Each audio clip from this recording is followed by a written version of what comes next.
Palestinian Authority has not been able to protect its own people. I agree.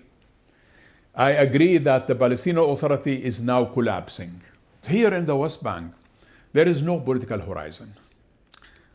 There is a very serious financial crisis. Palestinian Authority has not been able to pay salaries for more than 2 years now. And Israel is blocking the transfer of our money, 15 billion shekels, that's around $5 billion. Hospitals have no medicine. Banks are suffering. Private sector is suffering. The government's suffering. Unemployment is hitting high. So the reality is very harsh, extremely difficult. Does that mean, by the way, that do you think Oslo, as an agreement, is now valueless? Oslo Agreement is dead. Israel has killed the Oslo Agreement. Palestinians need a new strategy, and the Palestinians need a new direction. You have been a long-standing advocate of the two-state solution. You have spent a lot of your political career advocating for this. Is it still feasible, or have you reached a point where you begin to doubt that it will ever happen? It's a very good question. If you ask me if two states is still possible, I will say today yes, but not tomorrow. There is intensive colonization program in the West Bank. Today, the number of settlers in the Palestinian territory, in the West Bank, including Jerusalem, is 881,000 Jewish settlers that make 25% of the total population. And these settlers, they control more than 62% of the Palestinian territory. Contrary to what we had in Gaza, we had 22 Jewish settlements in Gaza. All of them were made of prefabricated houses. The settlements in the West Bank are all built with stone and concrete and solid. One single settlement in Gaza had a cemetery. They used to bury the dead in Jerusalem. Every settlement, or most settlements in the West Bank, have cemeteries. That shows the permanent character of this infrastructure, of these structures. Settlers, they enjoy the protection of the Israeli army. The moment the Israeli army is not there, the settlers, most of them will not stay, because they will not accept a speeding ticket from a Palestinian policeman. They will not accept to live under Palestinian sovereignty. So the settlement or colonization program can be reversed if there is a political will in the Israeli government. But there is no political will. You see none of that political will? There is no political will.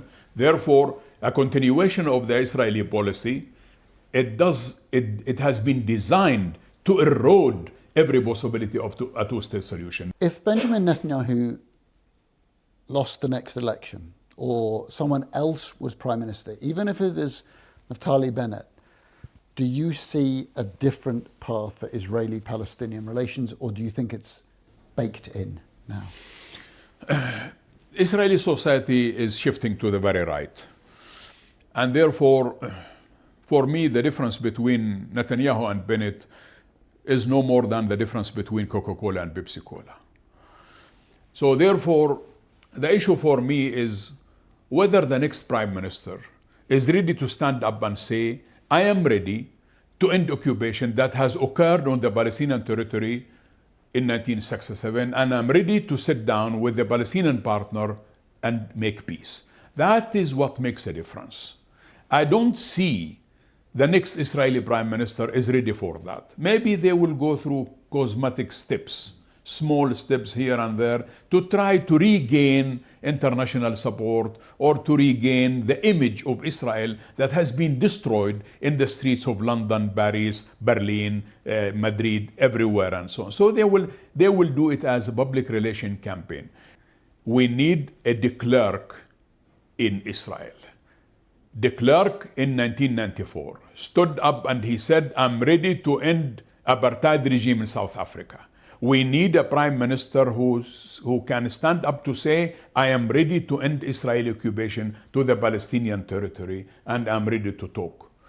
Would you accept that it would take almost infeasible change in Israeli society to create the circumstances to have an FW de Klerk? I don't see it happening tomorrow, to be frank with you, but I see it happening in the future.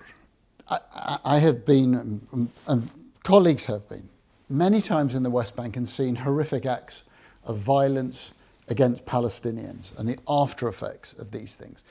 Very often these Palestinians feel as if they're forgotten, that they don't see anybody from the Palestinian Authority, they don't see a Palestinian police officer, they see the Israeli military, they see Israeli settlers. Why does the PA not do more, do you think, to defend its people? Now, Palestinian Authority is under occupation. Palestinian Authority is handicapped. Is it going to confront Israel through military means? They cannot do it. They cannot do it. Is there anything the PA Yes. can actually do to protect these people? Yes, by simply getting organized. By simply getting organized by popular committees in the villages. There are so many means that the international community can do to protect the civilian Palestinians, including making the Israeli occupation costly. I mean, Europe can stop the association agreement. Europe can boycott any visits by any official Israelis. It was Europe and the United States who brought the apartheid regime in South Africa to collapse, because there was international solidarity, international action, international front against the apartheid regime. This Israeli occupation is making profit. This Israeli occupation has no cost, and Israel will continue to commit crimes against Palestinian people as long as Israel is being treated above the law. Now, we have seen the streets in London and Paris and Berlin and Washington and Madrid and Lisbon and the whole world has moved by what is happening in Palestine. Some governments have managed to walk the walk. Other governments, these actions are falling on deaf ears. Is Donald Trump basically the single person who is allowing all of this to happen? If Donald Trump didn't exist, would Israel be going as far as it is?